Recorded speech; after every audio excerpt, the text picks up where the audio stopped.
विधान परिषदेच्या निवडणुकांमध्ये राष्ट्रवादी काँग्रेस पार्टीचे दोन्ही उमेदवार विजयी झाल्याबद्दल राष्ट्रवादी काँग्रेस पार्टी ठाणे शहर जिल्ह्याच्या वतीने जल्लोष साजरा करण्यात आला। यावेळी महाराष्ट्र प्रदेश प्रवक्ते, ठाणे जिल्हाध्यक्ष आनंद परांजपे, प्रदेश सरचिटणीस तथा अल्पसंख्याक निरीक्षक नजदीम मुल्ला, महिला जिल्हाध्यक्ष वनिताताई गोतपागर, युवक जिल्हाध्यक्ष वीरू वाघमारे, विद्यार्थी अध्यक्ष कौस्तुभ गायकवाड, अल्पसंख्याक अध्यक्ष हुसेन मणियार आणि जिल्हा कार्यकारी सदस्य, महिला, युवक, विद्यार्थी, इतर पदाधिकारी व कार्यकर्ते उपस्थित होते।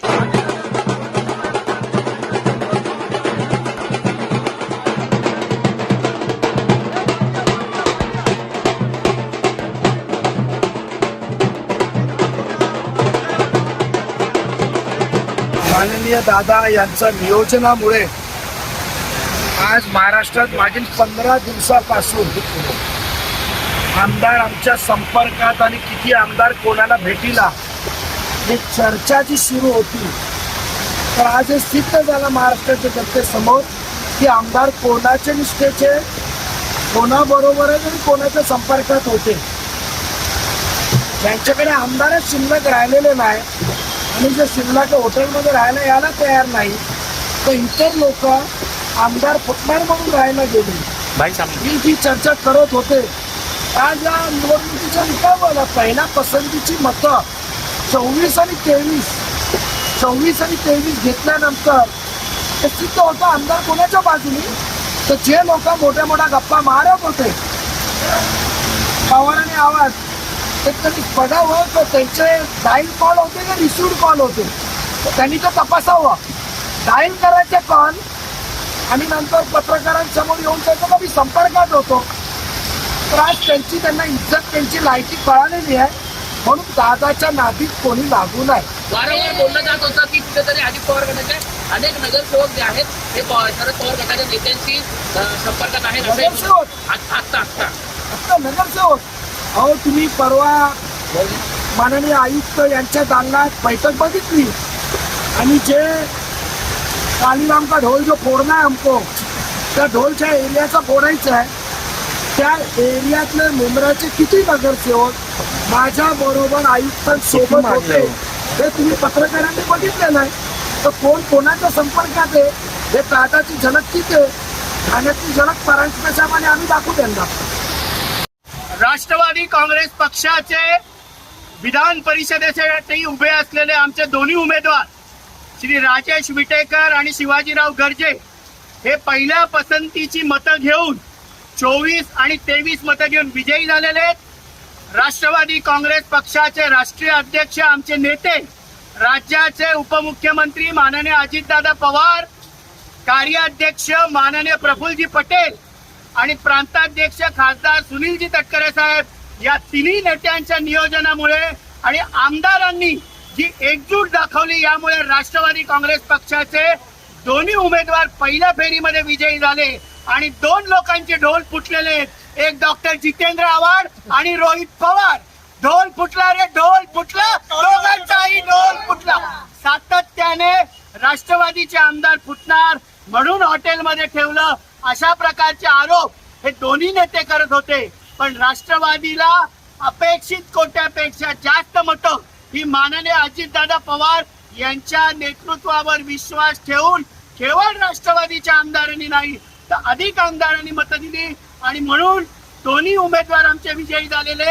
एकच वादा, एकच वादा, पूर्णपणे पाठिंबा दिला होता। म्हणून मी बोललो ना, 2 नेत्यांचे आज ढोल फुटलेले आहेत, डॉक्टर जितेंद्र आव्हाड आणि रोहित पवार। सातत्याने आमदार अजित पवार साहेबांना सोडून जाणार अशा प्रकारचं खोटं नाटक रोज प्रेस समोर येऊन बोलायचं।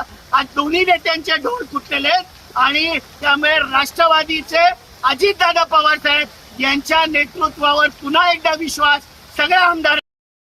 सर्व नागरिकांना आवाहन करण्यात येत आहे की सध्या डासांमार्फत पसरणाऱ्या डेंग्यू या आजाराचा प्रसार रोखण्यासाठी प्रत्येकाने पुढीलप्रमाणे कार्यवाही करावी।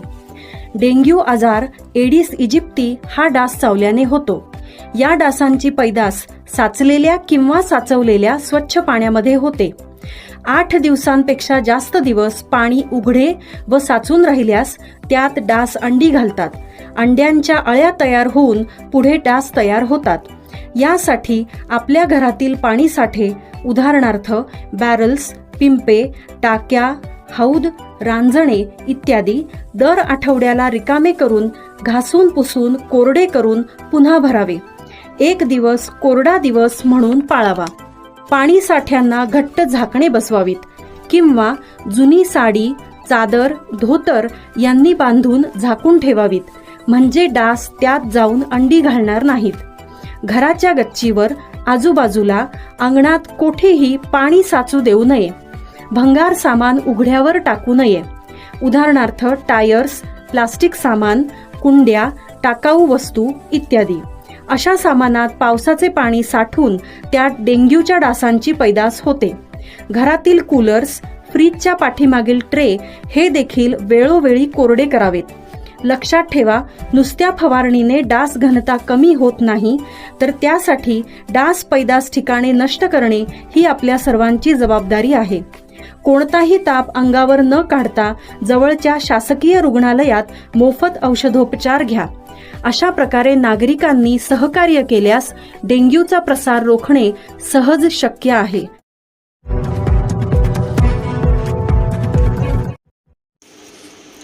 कावेरी नाखवा या महिलेला गाडीने चिरडणाऱ्या राक्षसी वृत्ती असलेल्या मिहीर शहाला फाशी द्या.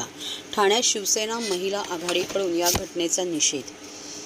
कावेरी नाखवा कुटुंबियांना न्याय मिळालाच पाहिजे. वरळी हिट अँड रन प्रकरण फास्ट ट्रॅक कोर्टात चालवा आणि कावेरी नाखवा यांना चिरडणाऱ्या मिहीर शहाला फाशी द्या अशी जोरदार मागणी करत ठाण्यातील शिवसेना उद्धव बाळासाहेब ठाकरे पक्षाच्या रणरागिणींनी आज आंदोलन जिल्हाधिकारी कार्यालयाबाहेर करण्यात आले. या मागणीचे निवेदन महिला आघाडीने जिल्हाधिकारी व पोलीस आयुक्त यांना दिले. यावेळी जिल्हा संघटक रेखा मोहन खोपकर, नगरसेविका नंदिनी विचारे, उपजिल्हा संघटक ॲडव्होकेट आकांक्षा आत्माराम राणे, श्रीमती संपदा पांचाळ, महेश्वरी संजय तरे, मंजिरी ढमाले, ज्योती कोळी, शहर संघटक प्रमिला शिवाजी भांगे, वैशाली शिंदे, पुष्पलता भानुशाली, विधानसभा क्षेत्र संघटक विद्या यशवंत कदम, विभाग संघटक राजेश्री सुर्वे, स्नेहा पगारे, उषा बोरुडे, वैशाली मोरे, विभाग समन्वयक निलिमा शिंदे, उपशहर संघटक अनिता प्रभू, ज्योती दुग्गल, सुप्रिया गावकर तसेच इतर शिवसेना महिला पदाधिकारी उपस्थित होते.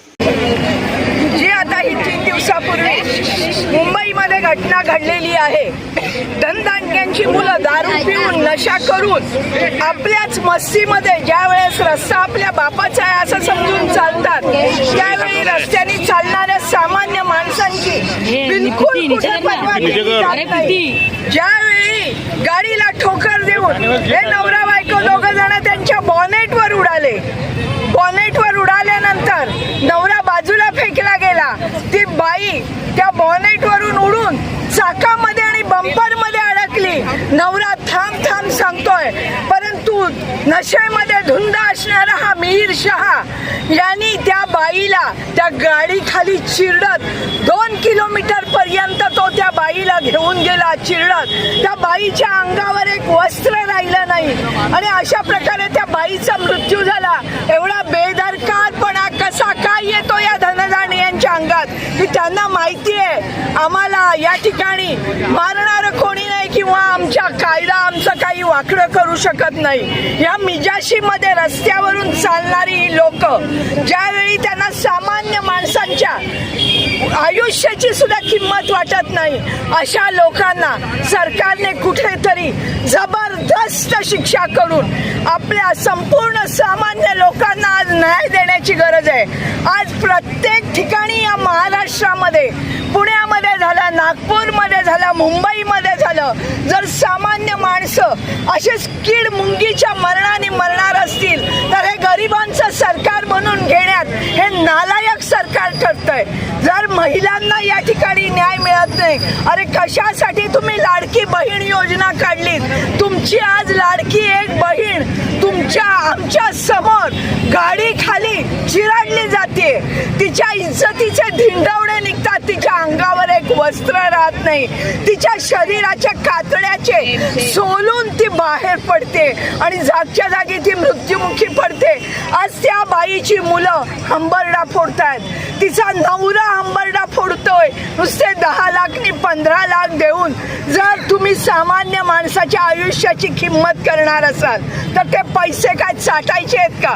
या लोकांना शिक्षा द्या, तेव्हाच आमच्या आत्म्याला शांती लागेल आणि तेव्हाच आम्ही म्हणू हा महाराष्ट्र सामान्य लोकांसाठी, या महाराष्ट्राचं सरकार गोर गरीब लोकांसाठी काम करतंय. नाहीतर हे असे दररोज रस्ती सामान्य माणसांना चिरडणारे हे धनदांडग्यांना कधीच याबाबत वचक बसणार नाही. म्हणूनच आम्ही आज या ठिकाणी मुख्यमंत्री महोदयांना आणि गृह खात्याला एक विनंती करतो की सामान्यांवर जो हा अन्याय होतोय, सामान्य माणसं कीड मुंगीसारखी जी मरतात, अशा लोकांना कुठेतरी कायद्याचा धाक द्या, त्यांना जरा बसू द्या, तरच आमचं जीणं आज हराम झालेलं आहे. कुठेतरी आम्ही चांगल्या पद्धतीने जगू शकतो किंवा श्वास घेऊ शकतो आणि तेव्हाच मुख्यमंत्री साहेब तुम्ही बोलू शकता की लाडकी बहीण योजना आम्ही महाराष्ट्रामध्ये आणली. आज तुमच्या लाडक्या बहिणी रस्ती गाडी खाली चिरडल्या जात आहेत. प्रथम त्याच्याकडे लक्ष द्या आणि या धनदांडग्यांना काहीतरी शिक्षा करा. या मिहीरला ज्या पद्धतीने त्या बाईच्या शरीराच्या यांनी चिंध्या केल्या, या मिहीरला असंच भर चौकामध्ये लोकांच्या ताब्यात द्या आणि त्या मिहीरला तशाच पद्धतीने शिक्षा होऊ द्या, तरच आमच्या जीवाला समाधान लागेल. एवढाच या ठिकाणी बोलते. महाराष्ट्रामध्ये महिला आणि तरुणींच्या सुरक्षिततेचा प्रश्न फार ऐरणीवर आहे सध्या. आणि काही दिवसापूर्वी पालघरमध्ये एका तरुणीवर सपासप चाकूचे वार करून त्या रस्त्यामध्ये तिची हत्या केली. त्यानंतर पुणे केस होती पोलीस आणि काल आता ही नागवा तिचा एकदम निर्दयपणे हे जे राजकारणी आहेत सत्ताधारी त्यांच्या उपनेत्याचा मुलगा राजेश यांचा मुलगा मिर्झा यांनी बेदरकारपणे आपल्या बर्दाव वाहनामध्ये मध्यंतर स्थितीमध्ये या बाईचं निर्दयपणे त्यांचं घटना घडली. त्याचा विचार करण्यासाठी आम्ही ते जमलेलो आहोत. आणि खरंच ह्या जे सत्तेचा आणि पैशाचा माग जगाची मगरूर मुलं आहे ती बेदरकारपणे गाडी चालवून एखाद्या सर्वसामान्य माणसांचा तुम्ही बळी घेता आणि परत सत्तांचा आणि सत्ताधारी माणसांचा तुम्ही त्याच्यावरती पांघरून घालण्यासाठी उपयोग करून घेता. हे फार चुकीचं आहे आणि ह्याला कुठेतरी शासन घडलंच पाहिजे. मी मुख्यमंत्र्यांना मी खरंच विनंती करते की या आमच्या महिलेचा जो बळी गेलेला आहे त्याला न्याय देण्यासाठी फास्ट ट्रॅकद्वारे तुम्ही जर त्याला फाशीची शिक्षा किंवा त्यास तत्समान अशी कठोर शिक्षा देण्यासाठी तुम्ही जर प्रयत्नशील असाल नपेक्षा मग तुम्ही त्या आरोपीला आमच्या ताब्यात द्या. जनता त्याचा निवाडा करेल आणि त्याला योग्य ते शासन धरेल. इथे कुठे या घटनेला चाप बसलाच पाहिजे आणि त्याचा निषेध करण्यासाठी आम्ही समस्त या सर्व महिला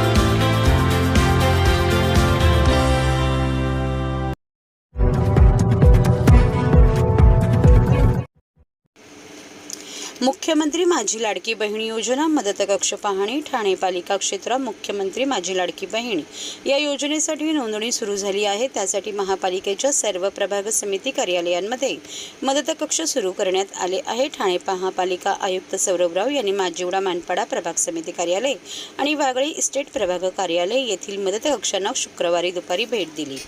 अर्ज स्वीकृती, त्यांची छाननी, नोंदणी आदी कामांची पाहणी आयुक्त राव यांनी घेतली. तसेच अर्जांची प्राथमिक तपासणी करणाऱ्या अंगणवाडी सेवकांशी त्यांनी संवाद साधला. त्याप्रसंगी माजिवडा मानपाडा प्रभाग समिती कार्यालयात ज्येष्ठ माजी नगरसेवक संजय भोईर, माजी नगरसेवक भूषण भोईर, अतिरिक्त आयुक्त प्रशांत रोडे, उपायुक्त दिनेश तायडे, सहाय्यक आयुक्त प्रीतम पाटील आदी उपस्थित होते. तर वागळे इस्टेट येथील कार्यालयात अतिरिक्त आयुक्त प्रशांत रोडे, उपायुक्त शंकर पाटोळे, सहाय्यक आयुक्त सोपान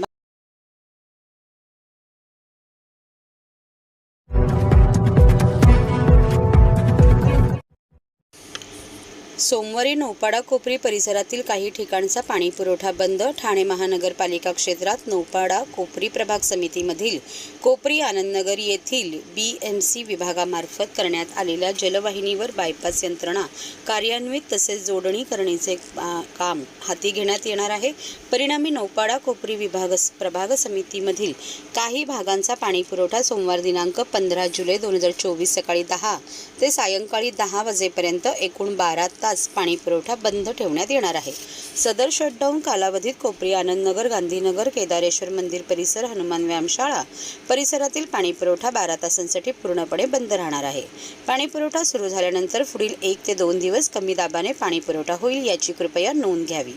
तसेच सदर पाणी कपातीच्या कालावधीत काटकसरीने वापरून ठाणे महानगरपालिकेस सहकार्य करावे असे आवाहन पालिकेच्या पाणी पुरवठा विभागातर्फे करण्यात आले आहे.